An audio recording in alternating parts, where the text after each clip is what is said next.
मेरे प्यारे छात्रों, दुर्गा पूजा की आप सबों को ढेर सारी शुभकामनाएं।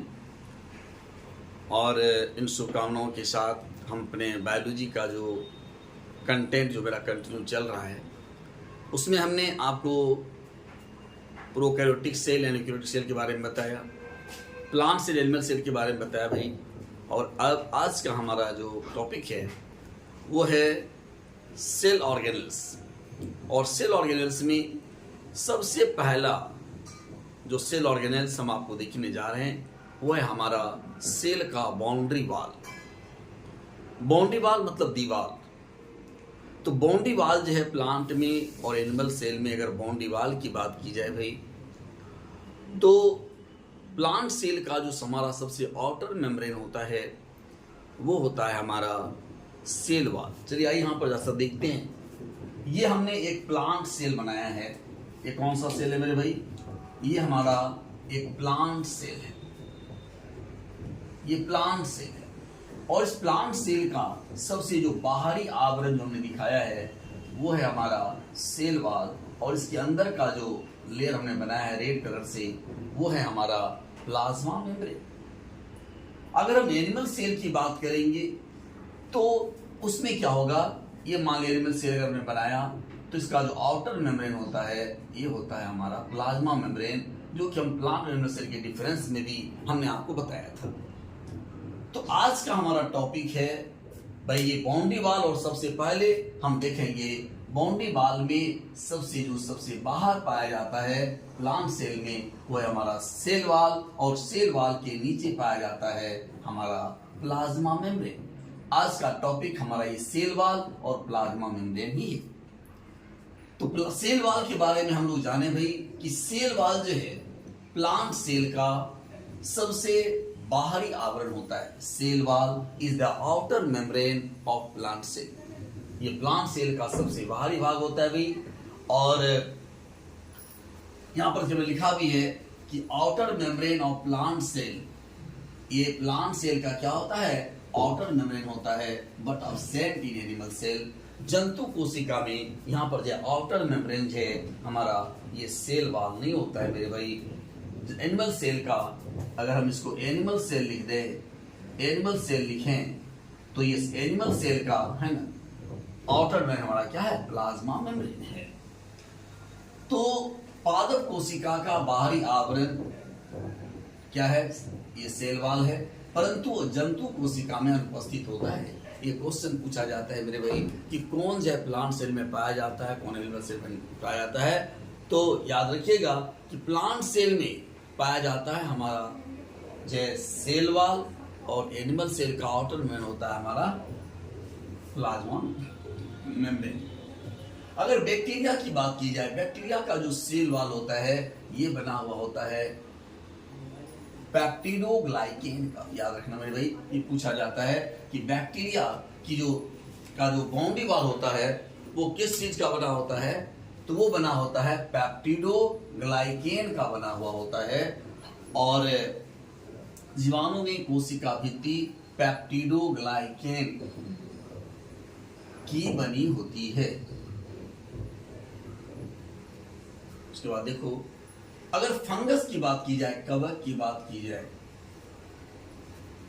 तो कवक की जो कोशिका भित्ति होती है वो किसकी बनी होती है भाई?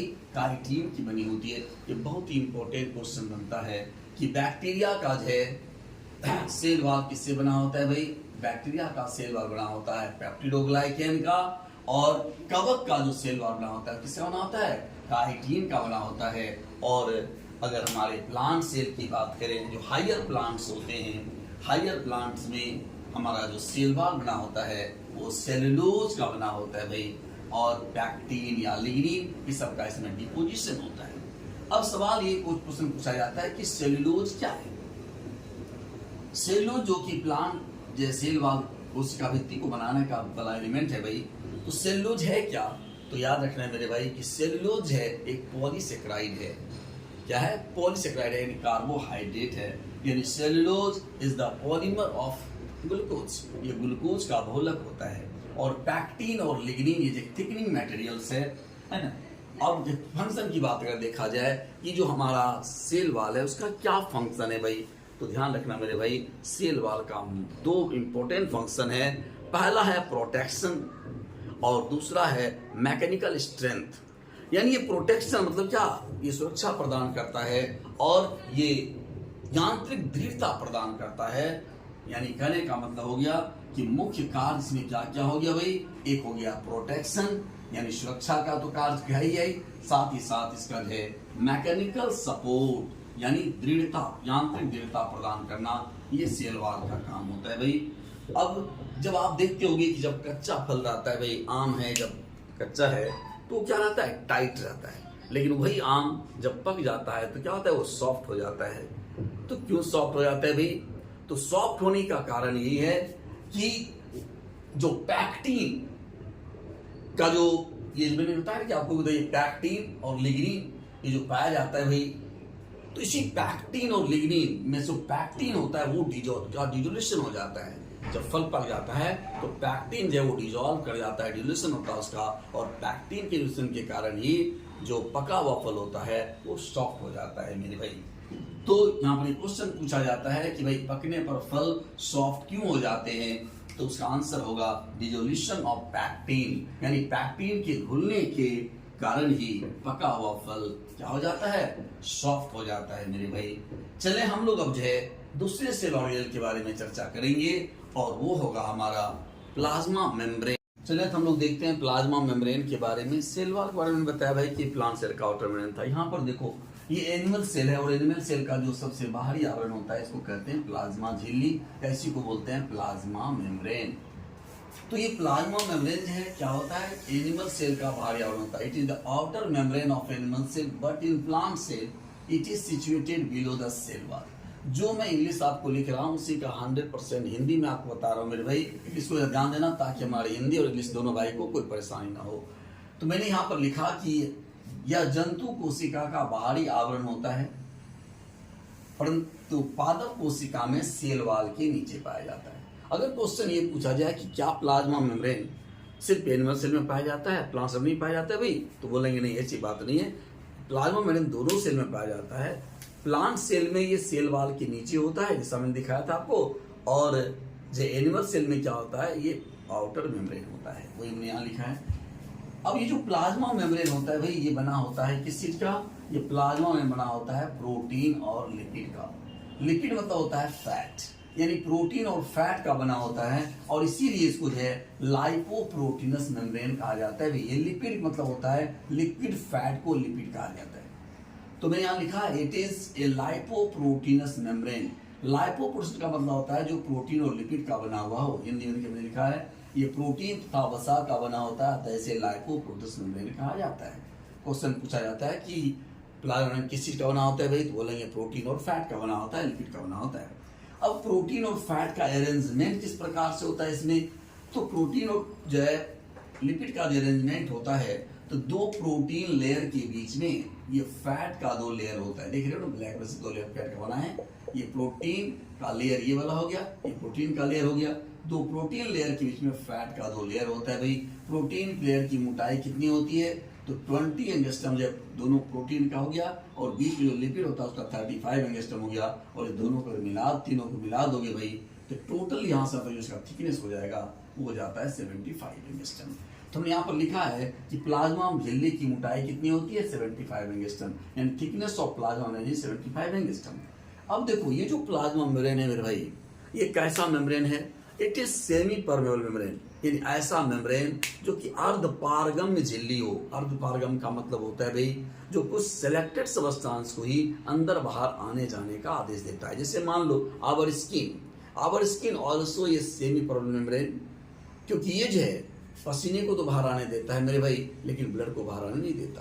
तो ऐसे मेम्ब्रेन को कहा जाता है सेमी परमेबल मेम्ब्रेन, है ना, जो कि कुछ विशेष पदार्थों को ही अंदर बाहर आने जाने का आदेश देता है। तो प्लाज्मा मेम्ब्रेन उसी प्रकार का मेम्ब्रेन है, एक सिलेक्टिवली परमेबल मेम्ब्रेन है भाई, सेमी परमेबल मेम्ब्रेन कहेंगे हम लोग। तो ये हमने यहाँ पर लिखा है कि प्लाज्मा झिल्ली it is a semi permeable membrane, ये एक अर्धपारगम्य झिल्ली होती है which allows some selected substance in और आउट, जो अंदर बाहर कुछ विशेष पदार्थों को आने जाने का आदेश देता है। चलिए देखो भाई प्लाज्मा मेम्ब्रेन की संरचना से संबंधित अलग अलग वैज्ञानिकों ने अलग अलग मत दिया, बहुत सारे मॉडल्स दिए गए, है ना। यूनिट मेम्ब्रेन मॉडल दिया गया भाई, उसके बाद है सैंडविच मॉडल दिया गया, फ्लूइड मोज़ेक मॉडल दिया गया, और सब में से जो मोस्ट एक्सेप्टेड मॉडल था वो था सिंगर और निकोलसन के द्वारा दिया गया हमारा जो है तरल मोज़ेक मॉडल। तो इस तरल मोज़ेक मॉडल जो है ये मोस्ट एक्सेप्टेड मॉडल है। वो क्या लिखा है, most accepted theory regarding the structure of plasma membrane was fluid mosaic model.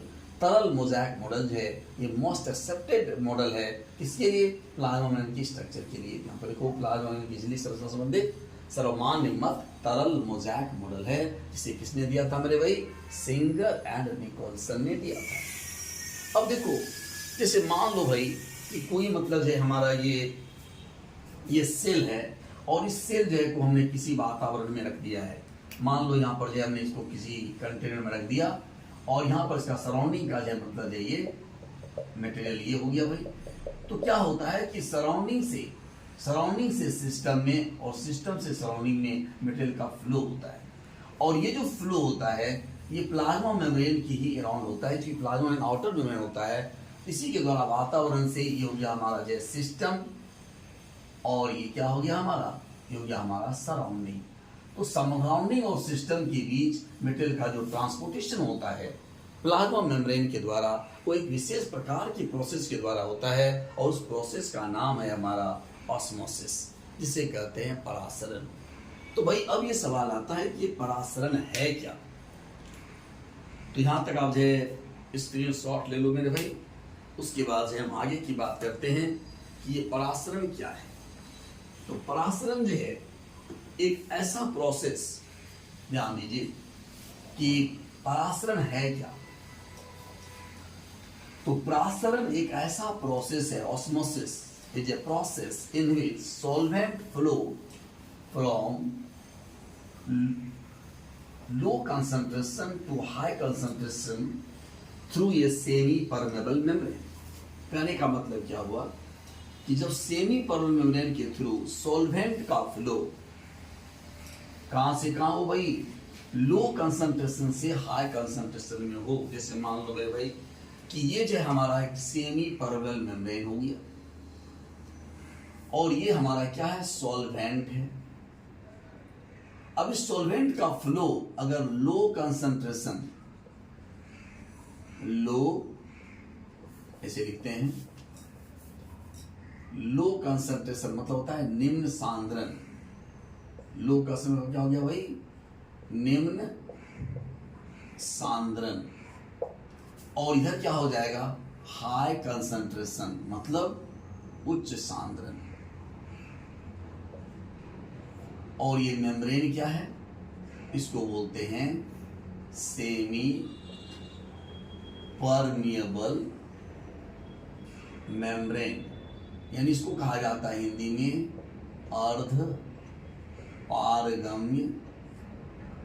अर्धपारगम्य झिल्ली। यदि अर्धपारगम्य झिल्ली के द्वारा सॉल्वेंट का फ्लो, यानी लिक्विड का फ्लो, हम ये कह सकते हैं स्पेशली सॉल्वेंट का फ्लो जब लो कंसंट्रेशन से हाई कंसंट्रेशन में होता है मेरे भाई, इसी प्रोसेस को कहा जाता है क्या, ऑस्मोसिस। आई बात समझ में। लो कंसंट्रेशन से, लो कंसंट्रेशन का मतलब ये समझ लीजिए जिसमें कि लिक्विड की मात्रा ज्यादा हो, यानी सॉल्वेंट की मात्रा ज्यादा हो, सॉल्यूट की मात्रा कम हो, वो कहलाता है हमारा लो कंसंट्रेशन वाला सॉल्यूशन। और जिसमें कि सॉल्यूट की मात्रा ज्यादा हो, सॉल्वेंट की मात्रा कम हो, वो कहलाता है हमारा उच्च हाई कंसंट्रेशन वाला मीडियम। अब देखो ये ऑस्मोसिस प्रोसेस हो गया भाई। ऑस्मोसिस को क्या लिखोगे, ऑस्मोसिस को लिखोगे ऐसा लिख सकते हैं, flow of solvent from low concentration to high concentration through a semi permeable membrane is called osmosis। यानी यदि द्रव का प्रवाह निम्न सांद्रण से उच्च सांद्रण की ओर अर्ध पारगम्य सेमी परमेबल अर्ध पारगम्य झिल्ली द्वारा होता है तो इसे परासरण कहते हैं। अब देखो भाई, ये जो ऑस्मोसिस है, ये ऑस्मोसिस दो प्रकार का होगा। कैसा होगा भाई? एक होगा हमारा एक्सो ऑस्मोसिस और दूसरा होगा हमारा एंडो ऑस्मोसिस। अब एक्सो ऑस्मोसिस क्या है? एक्सो में होता है बाह्य, एंडो में होता है आंतरिक। हम यहां पर लिखेंगे इसको कहेंगे बाह्य परासरण। यानी ऐसा मतलब सॉल्वेंट का फ्लो, जब सॉल्वेंट का फ्लो, ये मान लीजिए सिस्टम है और सिस्टम से जब सराउंडिंग में होगा, बाहर जाएगा भाई, सिस्टम से बाहर जब लिक्विड निकलेगा, है ना, इसको बोलेंगे एक्सो ऑस्मोसिस। और इंडो क्या होगा मेरे भाई? इंडो होगा कि यदि ये मेरा जो सिस्टम है, इस सिस्टम के अंदर ही जब लिक्विड का जो क्या होगा, इन करना शुरू कर देगा, सराउंडिंग से जब सिस्टम में आएगा, इसको हम लोग क्या बोलेंगे? इसको बोलेंगे इंडो ऑस्मोसिस। लेकिन ये प्रोसेस कब संभव होगा भाई? हमने कहा कि मेटल का फ्लो होता है लो से हाई में। तो जब लो से हाई की बात कर रहे हैं, अंदर का लो कंसंट्रेशन होगा, बाहर का हाई कंसंट्रेशन होगा, तभी लो से बाहर में जाएगा भाई। और यहाँ पर जो अगर बाहर हमारा लो होगा, अंदर हाई होगा, तब ना लो से हाई में आएगा। तो अगर हम एक्सो ऑस्मोसिस की बात करते हैं तो हम यहाँ पर ये कहेंगे कि हमारे अंदर का जो कंसंट्रेशन होगा, यानी जो सिस्टम का जो कंसंट्रेशन होगा भाई, वो क्या हो जाएगा? लो होगा। और सराउंडिंग का क्या होगा? सराउंडिंग का हमारा कंसंट्रेशन ज़्यादा होगा। तो ऐसी स्थिति में क्या होगा? ऐसी स्थिति में जो सिस्टम से सराउंडिंग मटेरियल का फ्लो होना शुरू हो जाएगा। यानी मटेरियल कहाँ जाएगा? System to surrounding. और जब ऐसा प्रोसेस होगा भाई, तो जो सॉल्यूशन हमने लिया है, जिसमें हमने सिस्टम को रखा है, उस सॉल्यूशन को हम लोग कहते हैं, इसको कहेंगे, चूंकि हाई कंसंट्रेशन बाहर में है इसलिए इसको बोलेंगे हाइपरटोनिक। क्या बोलेंगे भाई? हाइपरटोनिक सॉल्यूशन बोलेंगे। तो कहने का सेंस ये हुआ मेरे भाई, अगर हाइपरटोनिक सॉल्यूशन में किसी सिस्टम को अगर हम रखते हैं, किसी सेल को, मान लीजिए सेल हम ले लेते हैं, ये किसी सेल को अगर हम रखते हैं तो सेल से जो है मटेरियल जो है, लिक्विड जो है, वो बाहर निकलने लगता है। और जब सेल से बाहर निकलेगा भाई, तो इसका साइज क्या होगा? तो साइज इसका क्या हो जाएगा? साइज इसका डिक्रीज कर जाएगा। यानी ये जो है साइज का डिक्रीज करेगा। अब यहाँ पर सोचिए, बाहर का कंसंट्रेशन हमारा लो है। जब बाहर का कंसंट्रेशन लो होगा, इसको हम लोग बोलते हैं हाइपोटोनिक सॉल्यूशन। क्या बोलेंगे? हाइपो में होता है लेस, हाइपोटोनिक सॉल्यूशन इसको बोलेंगे। तो बाहर अगर सेल को, ये मान लो क्या ये सेल है, तो सेल को हम हाइपोटोनिक सॉल्यूशन में रख देते हैं, तो क्या होगा भाई? अंदर जो है लिक्विड आना शुरू हो जाएगा। और जब अंदर लिक्विड आएगा, यानी सिस्टम, यहाँ पर क्या हो गया हमारा? यहाँ पर हमारा क्या हो गया भाई? सिस्टम जो है का जो कंसंट्रेशन है वो हाई है, और सराउंडिंग का क्या है? सराउंडिंग का कंसंट्रेशन लो है। तो मटेरियल कहाँ से कहाँ जाएगा भाई? मटेरियल जाएगा हमारा सराउंडिंग टू सिस्टम। और अंदर जब प्रवेश करने लगेगा, तो बताओ भाई इस सेल का आकार क्या होगा? तो साइज ऑफ सेल क्या? इंक्रीजेज। इंक्रीजेज माने क्या, आकार क्या होगा, बढ़ेगा। क्वेश्चन यहीं से पूछा जाता है भाई कि अगर मान लो कोई सेल है, उसे हम ऐसे सॉल्यूशन में रख देते हैं उसका आकार बढ़ जाता है। जब आकार यहाँ पर बढ़ रहा है, इंक्रीज जब हो रहा है भाई, तो आपसे क्वेश्चन पूछेगा कि बताओ वह कौन सा सॉल्यूशन होगा, तो बोलेंगे वो जो है हाइपोटोनिक सॉल्यूशन होगा, इसमें क्या आकार बढ़ेगा। ठीक है, यहाँ पर आकार क्या हो रहा है भाई, यहाँ पर हमारा आकार जो है आकार बढ़ेगा। ठीक है, जब आकार बढ़ेगा तो हाइपोटोनिक सॉल्यूशन होगा। और यहाँ पर देखो हमने साइज क्या लिखा, डिक्रीजेज, यानी यहाँ पर क्या हो रहा है, आकार घटेगा। और जब आकार घटेगा तो कैसा सॉल्यूशन होगा भाई, हाइपोटोनिक सॉल्यूशन होगा। लेकिन भाई एक केस और आता है जिसको हम लोग कहते हैं आइसोटोनिक सॉल्यूशन। अब जैसे मान लो हम कहें कि ये जो है हमने आप जो है कंटेनर लिया भाई, और कंटेनर में जो है जो हमने किसी सेल को जो रखा, और सेल के अंदर का जो कंसंट्रेशन और बाहर का जो कंसंट्रेशन है, दोनों अगर समान हो मेरे भाई, यानी कहने का मतलब यहाँ पर क्या हुआ कि concentration of system and concentration of surrounding क्या हो जाए, बराबर हो जाए। यानी दोनों बराबर अगर हो गया तो मटेरियल ना तो सिस्टम से सराउंडिंग में जाएगा भाई, यानी यहाँ पे क्या हो जाएगा, सिस्टम से जो है ये क्या लिख देते हैं, सराउंडिंग लिख देते हैं, तो और ये सराउंडिंग सिस्टम, यानी ये नहीं जाएगा, यानी मटेरियल का फ्लो होगा ही नहीं। तो ये सॉल्यूशन जो दिया गया कहलाता है हमारा आइसोटोनिक सॉल्यूशन। और आइसोटोनिक सॉल्यूशन में क्या होगा, आइसोटोनिक सॉल्यूशन में आकार समान रहेगा। भाई बहुत ही इंपॉर्टेंट ये इंफॉर्मेशन है, और इसको ध्यान रखिएगा। क्वेश्चन पूछा जाता है कि मान लो आरबीसी है, आरबीसी को हमने क्या किया, एक ऐसे सॉल्यूशन में रख दिया कि उसका आकार छोटा हो गया। जैसे बोलेगा छोटा हो गया, वो कौन सा सॉल्यूशन होगा भाई, हाइपरटोनिक होगा। अगर मान लिया जाए आकार बढ़ जाता है तो कैसा सॉल्यूशन होगा, हाइपोटोनिक होगा। और परिवर्तित रहता है, कैसा सॉल्यूशन होगा, आइसोटोनिक होगा।